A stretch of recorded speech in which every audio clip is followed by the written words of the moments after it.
Yeah. Long time, almost 60 years. A very long time. Yeah. So take us back to that time in Paramount Pictures when you were first getting to know, and you're walking down with Bob Redford in front of the secretaries.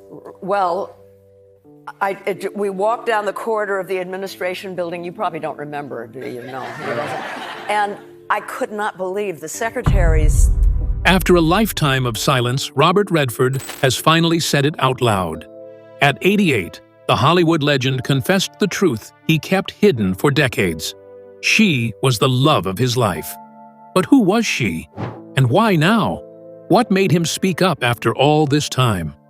In this video, we reveal the full story, from their quiet beginnings to the heartbreak and the powerful words Redford shared in his final years. This isn't just another celebrity romance.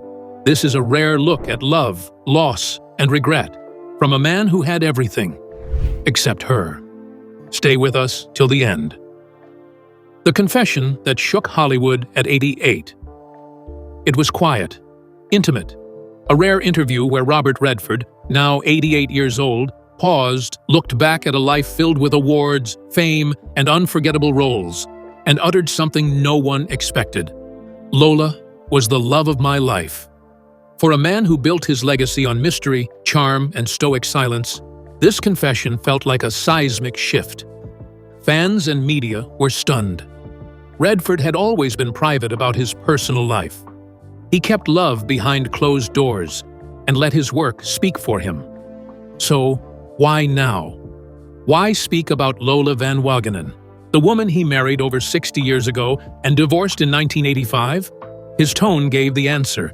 He wasn't trying to make headlines. He was speaking from his heart. "I never truly moved on," he admitted, voice steady but soft. This wasn't just about memory. It was about recognition. Lola wasn't just a chapter in his story. She was the foundation. The woman who stood by him before the world knew his name. Before the Oscars, the film festivals, the fame. And now, after decades of silence, Robert Redford was finally honoring her place in his life. His voice cracked when he said, "She saw something in me when I was just trying to survive." His words hit deeply because they were real. No theatrics, just truth. In that moment, you could see it. Regret, love, and gratitude all rolled into one. At 88, Redford wasn't looking for a spotlight. He was finally acknowledging a love that helped shape him, even if it didn't last forever. And for the first time, the world got to hear him say it out loud. "She wasn't just my wife. She was my compass. I've never known another like her." But to understand why this confession meant so much, you have to go back. Not to Hollywood, not to the red carpets, but to a flickering black and white television set, where a young man in his 20s first caught sight of a woman he had never met, and instantly knew she was the one. The moment he saw her on TV. Before Robert Redford became a legend, before the stardom and film sets, he was just a young man searching for purpose. One night in the late 1950s, he was watching television, something simple, casual, when he saw her. A woman he'd never laid eyes on before. She was poised, radiant, intelligent. Her name was Lola Van Wagenen, and that's when it hit him. "That's it," he whispered. "Whoever she is, I'm going with it." This wasn't a dramatic Hollywood meet cute, it was instinct. A quiet conviction that this woman, this stranger on screen, was someone worth chasing. Redford wasn't rich. He wasn't famous. But he had something stronger. Gut certainty. And so, he acted on it. He found a way to meet her. And when he did, everything clicked. Their first conversation wasn't flashy. It was honest, curious, deep. They talked about books, the outdoors, and the world they wanted to see. Lola wasn't dazzled by charm or ambition. She liked that Robert was different, curious, serious, thoughtful.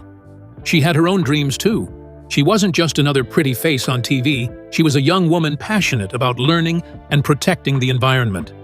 From that very first encounter, Redford saw something in her that he hadn't found anywhere else. Substance.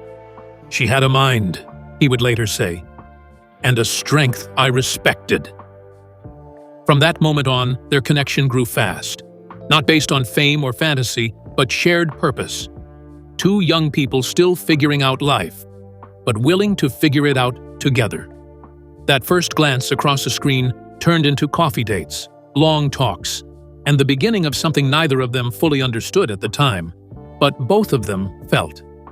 She had a quiet force about her. It pulled me in. Soon, what began as a spark turned into something more. From late-night talks to shared dreams, they didn't just fall in love, they decided to build a life.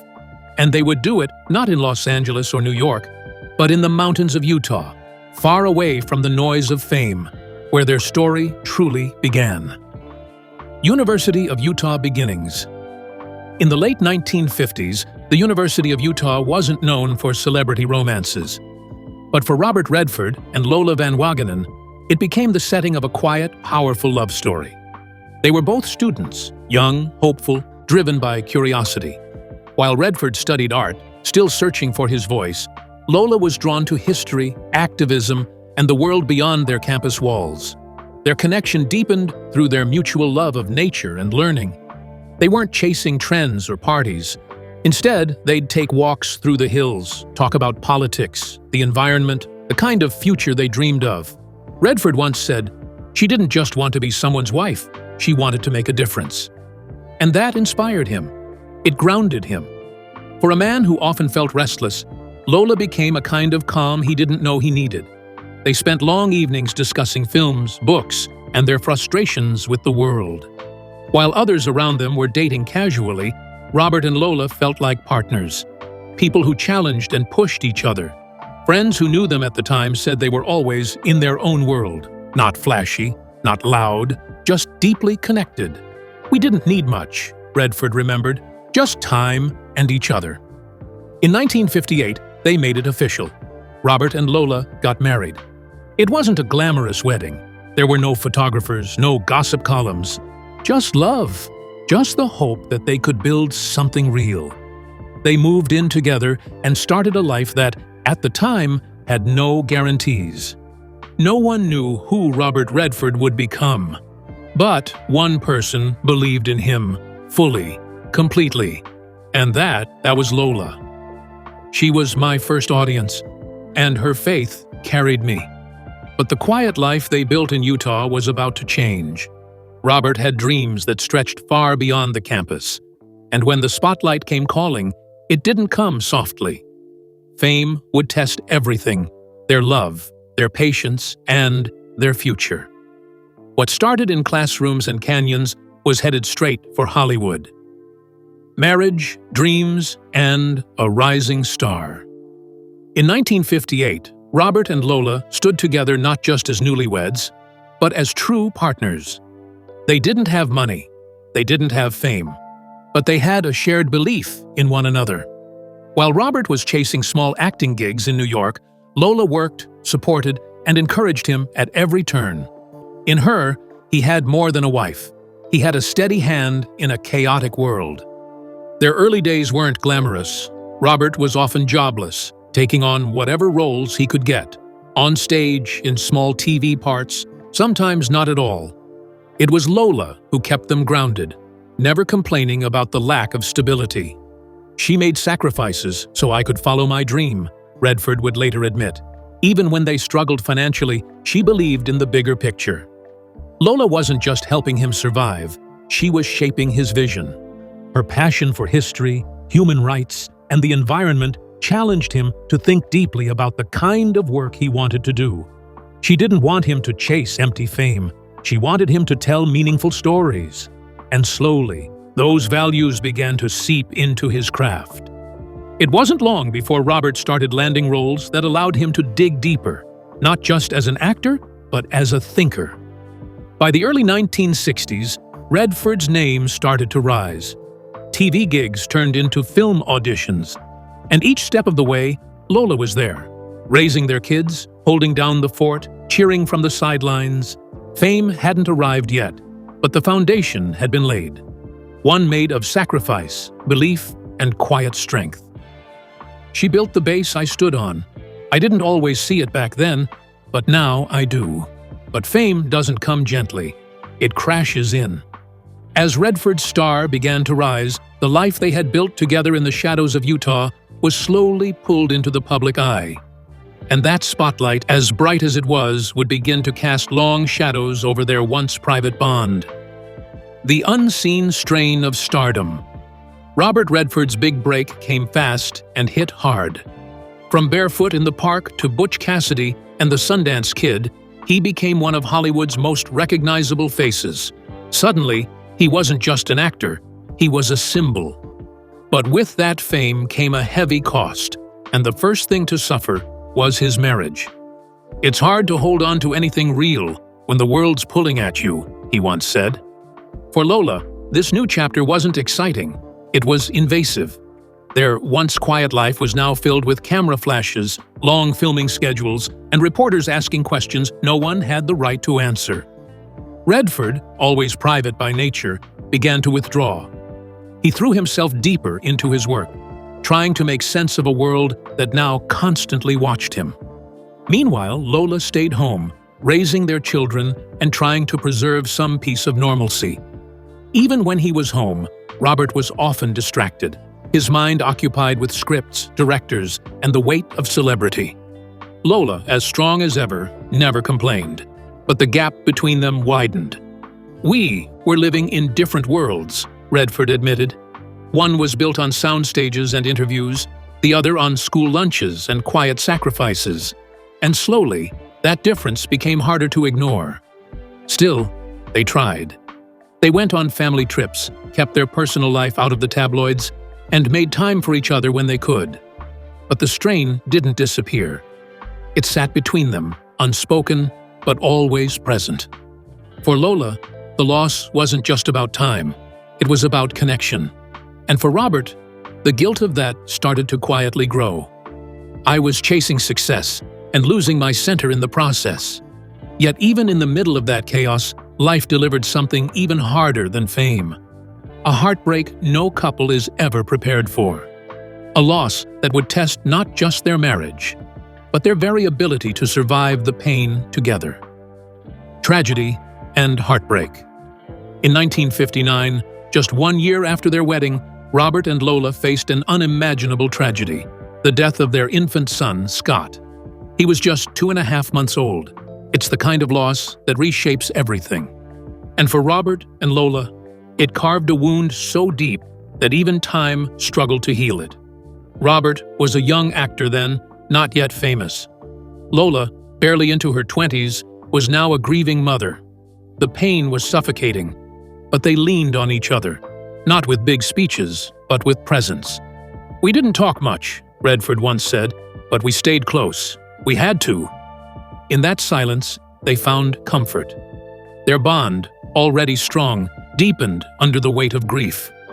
That loss would go on to shape Redford's emotional life and his work. Many years later, he directed Ordinary People, a film about a family grappling with the death of a son. It was a story that hit too close to home. The raw performances, the quiet moments of pain, it was all drawn from something real, something personal. "It came from a place I knew too well," he admitted. And Lola knew it too. She had lived it. Though they would go on to have more children, Scott's death never fully left them. It lingered in birthdays missed, memories buried, and every quiet moment that reminded them of what they had lost. But if that tragedy did anything, it reminded them of why they needed each other, not in a loud, dramatic way, but in the kind of way where just staying together was an act of love. "That pain never leaves you, but she helped me carry it." Out of heartbreak, they built resilience. Out of silence, they found meaning. And as Robert's career began to soar beyond imagination, he never forgot who stood beside him when he was just a struggling actor, and then again, when he was simply a grieving father. The woman behind his greatest roles.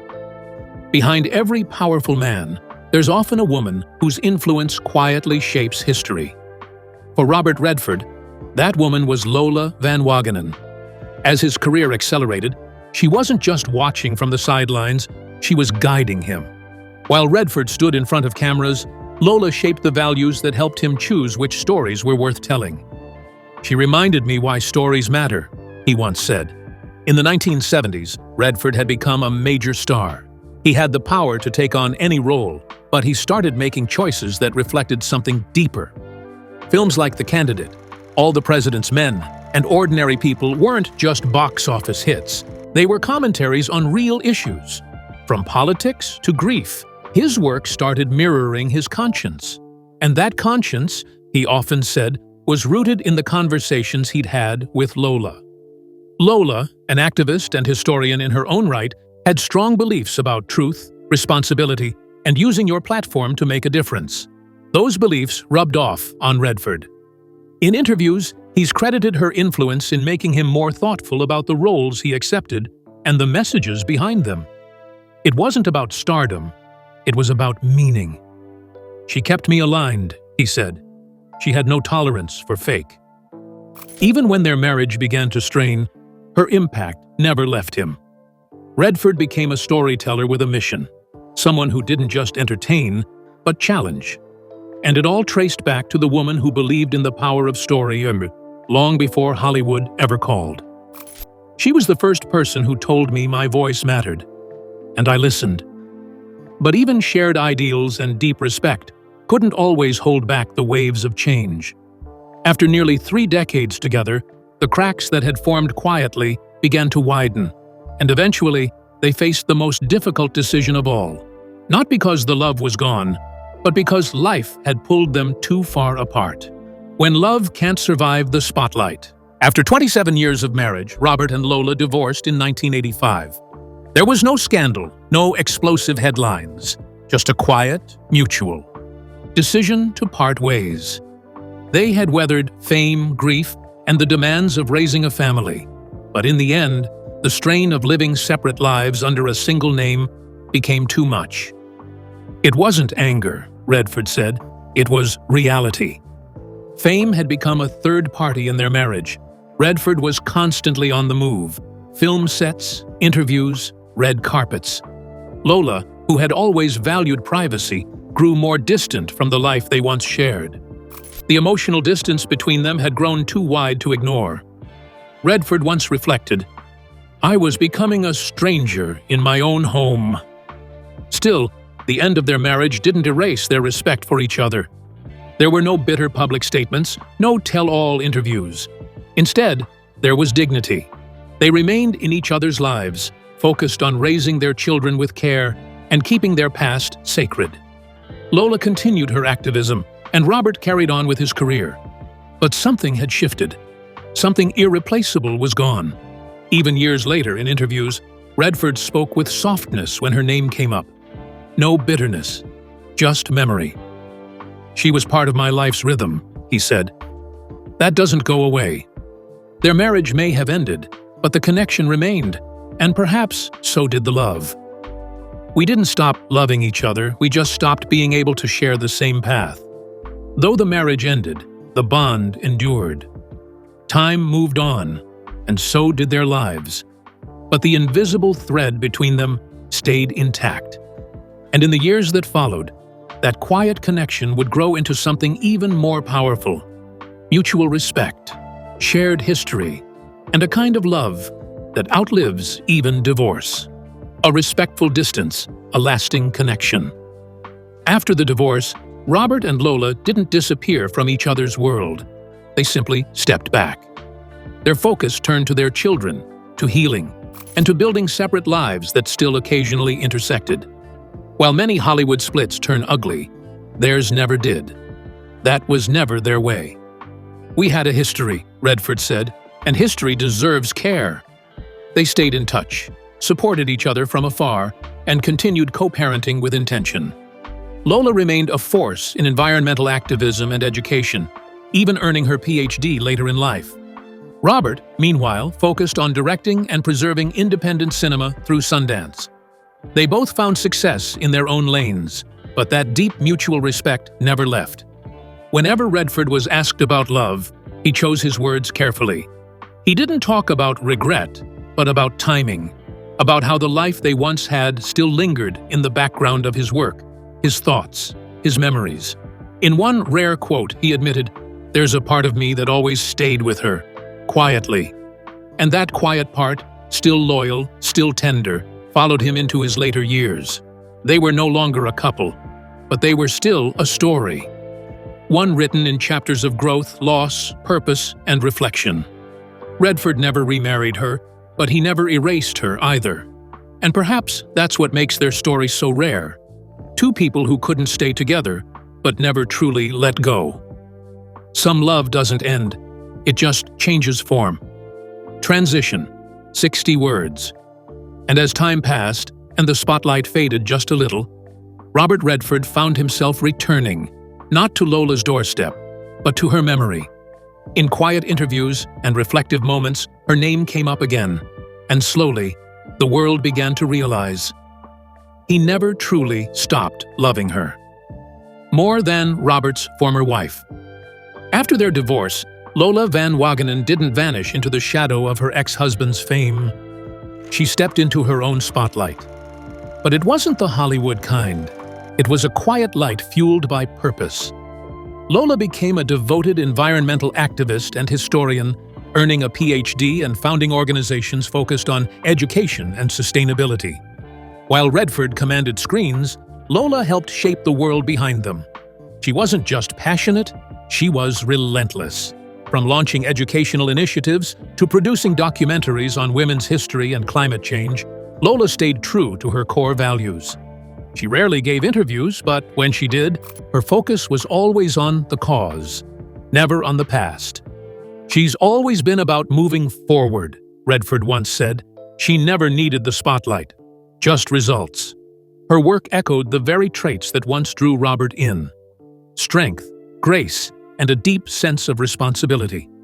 She became a role model for their children and a respected figure in the academic and environmental communities.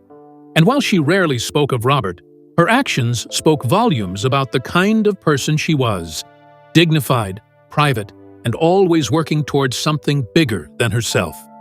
Over the years, many have wondered if she ever remarried. She never did. Whether by choice or chance, Lola remained devoted to her life's work. And perhaps that said everything. While Redford continued to age gracefully on screen, Lola left her mark in the real world, proving that love might not have lasted. But her impact on Robert and the world did. She didn't chase legacy. She built one. Transition.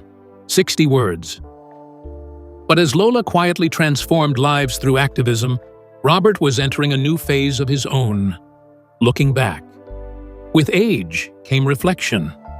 With reflection, truth. And in the stillness of his later years, one name kept surfacing. Not a co-star, not a director, but a woman he once called home. A career that soared, but a heart that stayed still. Robert Redford's career was nothing short of legendary. From The Sting to All the President's Men to founding the Sundance Film Festival, he became a symbol of artistic freedom and thoughtful storytelling. Awards, critical acclaim, political influence, he had it all. But through it all, there remained a part of him that stayed untouched by fame. A quiet ache, a memory that fame couldn't replace. He dated other women, yes, and he shared later life relationships that were meaningful. But friends often said there was something about Robert that remained emotionally reserved. A part of his heart, they believed, had long been spoken for, and he never publicly disputed that. "There are some people you never stop carrying with you," he once said in an interview, eyes distant. While others praised his ability to age gracefully, Robert often avoided speaking deeply about personal love. He threw himself into meaningful projects, directed films with heart, and became a protector of independent voices. But in interviews, when asked about his past, there was always a pause. A quiet moment before answering, as if certain emotions were too fragile to share. It's not that he didn't love again, but rather that he never seemed to love again like that. The kind of love that began before the fame, before the pressure, before the masks. Lola had met him when he was still raw, still real, and it was that rare kind of connection that fame could never replicate. She loved the version of me no one else ever got to see. And eventually, time did what it always does. It softened the ego, quieted the noise, and made space for truth. At 88, Robert Redford no longer needed to protect his image. Instead, he gave the world something more valuable, a confession that had lived quietly inside him for decades. Facing mortality and memory. By the time Redford reached his late 80s, the world had changed, but his memories hadn't. In a rare moment of vulnerability during an interview, he was asked if he had any regrets. His answer was slow, thoughtful, and then, without prompting, he said her name. Lola. It wasn't rehearsed. It wasn't dramatic. It was honest. He spoke gently about her, about their early days, their dreams, their shared losses. He didn't try to rewrite history. He didn't pretend it was perfect. But he made one thing clear. She was the love of my life. He didn't flinch when he said it. It was a statement, not a maybe. A truth finally spoken out loud. Redford reflected on what he missed most. Not the big things, but the small ones. The long walks, the quiet nights, the way she challenged him, called him out, held him steady. He admitted he didn't fully appreciate it then. That fame got loud, and he didn't always listen. But now, with the noise gone, her voice remained the clearest. And when asked why he chose to speak about her now, after all these years, he simply said, "Because time runs out, and some things deserve to be said before it does." It wasn't an apology. It wasn't a plea. It was peace, a final tribute to the woman who helped shape his life, his values, his story. Some people never leave your story, even if they're no longer in your chapters. And with those words, it became clear. Robert Redford hadn't just remembered a lost love. He had honored it. And as he turned the final pages of his incredible life, the one name that echoed above all the roles, awards, and applause was hers. The love of his life, finally named at 88, with nothing left to prove. Robert Redford gave the world the most human thing he ever could, his heart. In saying, "She was the love of my life," he didn't just speak about Lola Van Wagenen. He spoke for every person who has ever carried a love that shaped them, even if it didn't last forever. It was a reminder that some bonds don't break, they evolve. That love isn't measured by forever, but by depth. And Lola, through all the years, had remained a constant in his soul. Not in photos or interviews, but in the quiet places, in the in-between moments, where real feelings live. Robert Redford has played cowboys, rebels, presidents, and poets. But this confession? It might be his most honest role yet. Not an actor, not a legend, just a man looking back and saying what needed to be said. "I never stopped carrying her," he said. Not for a day. Their love didn't end with a fairy tale. It ended in reality, in human flaws and separate paths. But it left behind something timeless: respect, memory, and the kind of deep affection that age only sharpens. In finally naming Lola as the love of his life, Redford reminded us all that even the most iconic lives are built not just on success, but on love that stays, even when it goes. She was it. Always was. So now you've heard the truth. Robert Redford's rise, his heartbreak, and the one woman who stayed with him in memory even after the marriage ended. At 88, he didn't talk about movies or awards. He talked about her. Because in the end, some love stories never leave us. If this story moved you, let us know in the comments. Who was your unforgettable love? And if you'd like more powerful stories like this one, don't forget to like, subscribe, and tap the bell so you won't miss what's coming next. Thanks for watching and for sharing this moment with us.